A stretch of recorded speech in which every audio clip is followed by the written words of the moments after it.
je sais que le cas sur ce sujet des listes électorales de sortie n'a jamais rien lâché. Et je vais donner la parole à Gérard Rémy qui va vous parler de ces listes électorales, notamment de sortie. Gérard, tu as la parole. Merci, Président. Peut-être on redonnera la parole à Lucas sur les travaux qu'on fait sur les relations extérieures concernant la connaissance de notre projet dans le monde international. Donc, on donnera à Lucas après. Ok. Donc, on a eu à revenir sur les difficultés, sur le sujet qui pose toujours autant de difficultés, à savoir le corps électoral. Hein. On sait à l'heure dont on parle que la situation de la liste électorale référendaire, aujourd'hui les choses posent problème. La liste n'est pas sincère, hein. Dixit le haut-commissaire, dixit les experts de l'ONU, et donc forcément, si la liste devait rester en l'état, forcément il y aurait une remise en cause du résultat, et je crois que ce n'est pas l'intérêt des populations du pays, c'est pas l'intérêt du pays à ce que le résultat ne puisse pas être validé. Alors par rapport à ça, donc c'est un vieux sujet, hein, donc vous le connaissez déjà plus ou moins bien.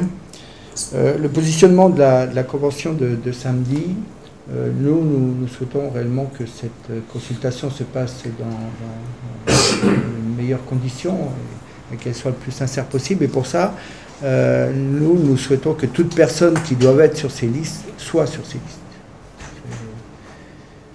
Voilà. On a arrêté à un moment donné ensemble ce corps électoral, et donc il faut simplement maintenant que l'on se tienne à ce corps électoral.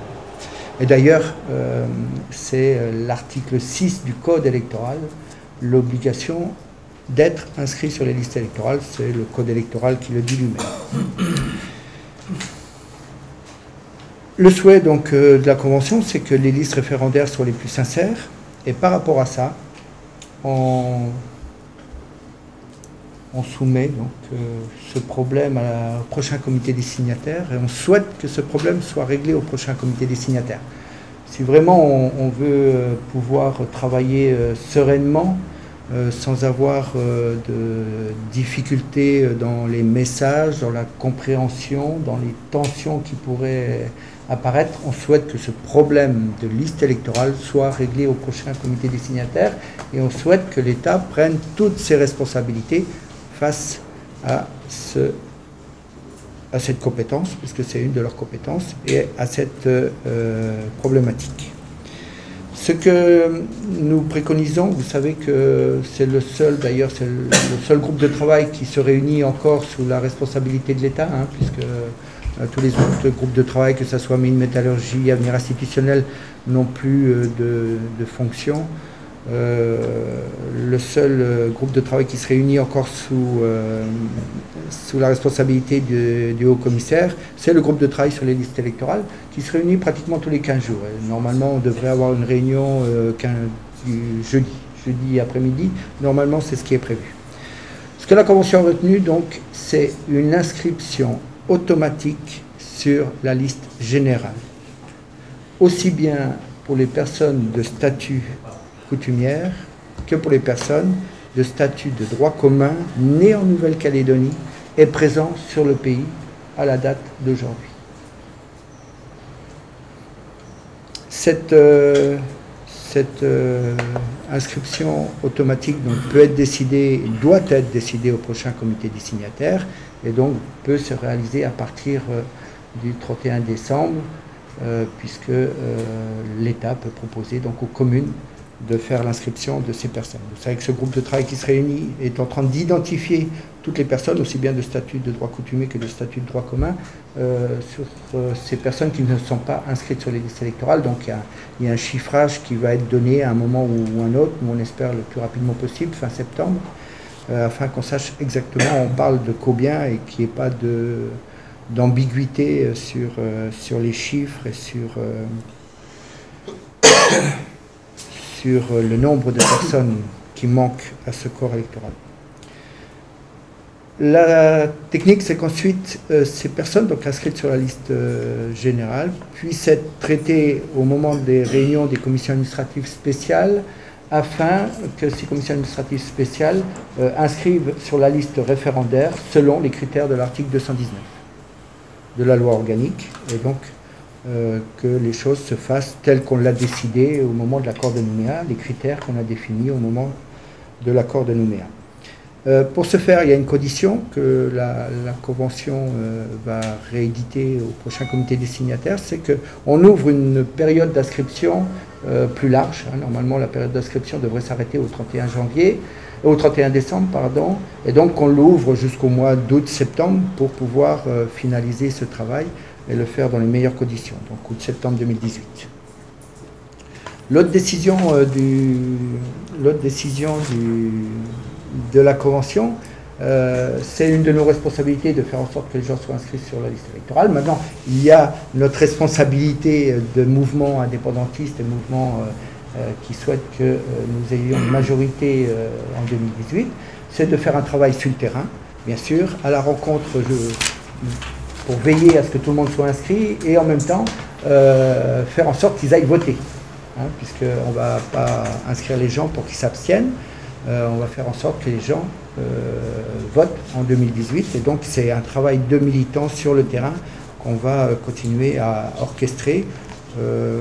Certaines communes ont déjà recensé ce qu'on appelle les abstentionnistes de métier, ceux qui ne vont jamais voter. Donc, on a déjà des noms de personnes à laquelle on va à la rencontre pour savoir si le vote sur leur avenir en 2018 les concerne au premier chef, et donc pour ça être acteur de ce vote.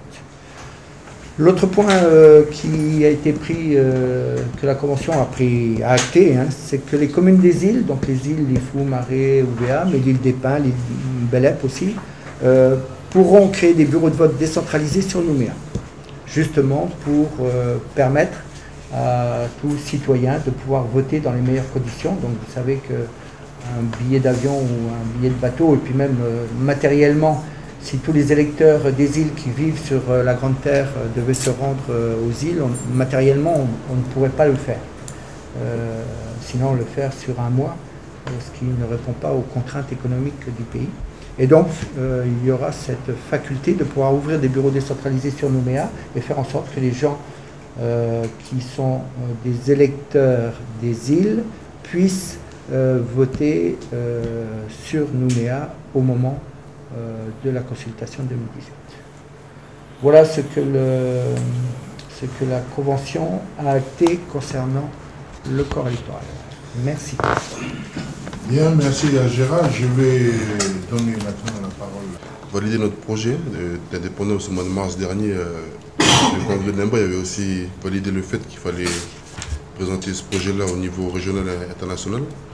Ce qu'on a démarré directement au mois de mars d'ailleurs, avec notre présence sur Tahiti pour le Congrès du Tavini, où l'on a présenté notre projet politique. De même qu'en début de ce mois-ci, nous étions présents aux journées nationalistes de Corté, avec les mouvements indépendantistes d'Europe, sur la Corse, pour continuer à présenter ce projet. Bien sûr, nous avons également fait des conférences à Bruxelles, à Paris, mais aussi sur certaines villes du territoire français, pour continuer à expliquer le contenu, le cadre et comment nous y prendre pour gagner le référendum. Donc, d'autre part, nous avons aussi continué à expliquer le projet au niveau des Nations Unies. Concrètement, c'était du 15 au 18 mai dernier à Saint-Vincent et Grenadines, où les fondements du présent projet qui est devant vous a pu être apportés à la connaissance du comité spécial de décolonisation des Nations Unies. Nous avons profité de notre présence aussi dans cet État des Caraïbes pour pouvoir présenter aussi ce projet avec l'ensemble de nos soutiens sur la scène internationale, aussi bien les membres éminents du mouvement des non-alignés que d'autres supports tels que le groupe du fer de l'Annonce mélanésien, au sein duquel nous avons présenté notre projet le 26 avril de cette année, lors de leur mission ministérielle sur notre pays pour pouvoir évaluer à leur niveau la mise en œuvre de l'accord à quelques mois du référendum. Donc s'agissant des décisions de samedi dernier, la Convention a demandé d'accélérer, ça a été un des termes qui est revenu souvent, d'accélérer ce travail-là au niveau de la région et au niveau aussi international, accélérer, peut-être mieux structurer. Donc concrètement, ça va se faire avec minimum 2 missions d'ici décembre. Déjà les îles Fidji pour la partie multiculturelle ou multicommunautaire avec une seule constitution, mais aussi avec l'État de Timor-Leste. Timor-Leste, c'est un membre observateur du Conseil de l'Ouest mélanésien, mais c'est surtout le dernier pays de la liste du comité spécial à être sorti. Donc avec le référendum de 1999 et la création du nouvel État en 2001.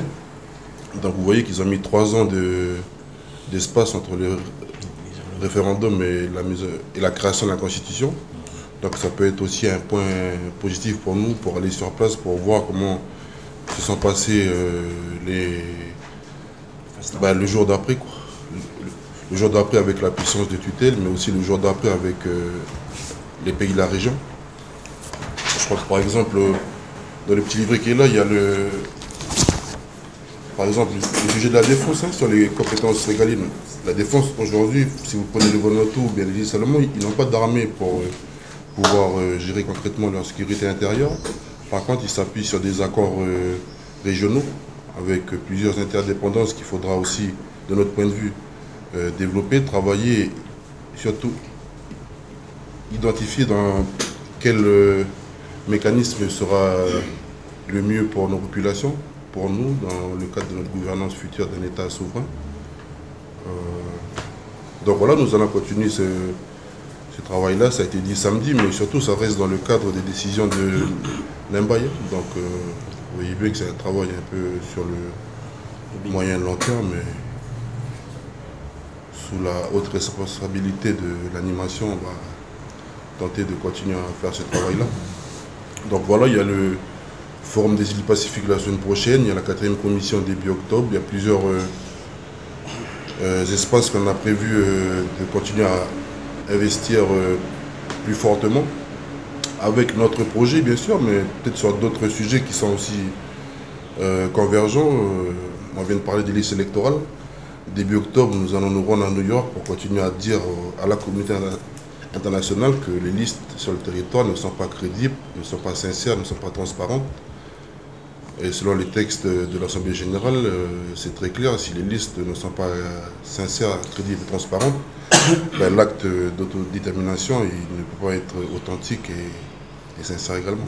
Donc c'est notre responsabilité, mais c'est aussi la responsabilité de ceux qui ont signé l'accord.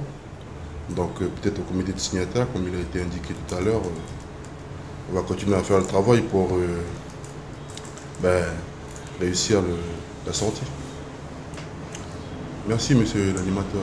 Merci à toi, Mika, pour ces informations, ces explications. Je vais maintenant donner la parole à Sylvestre Neuredou qui va vous parler des résultats du travail du groupe MIN.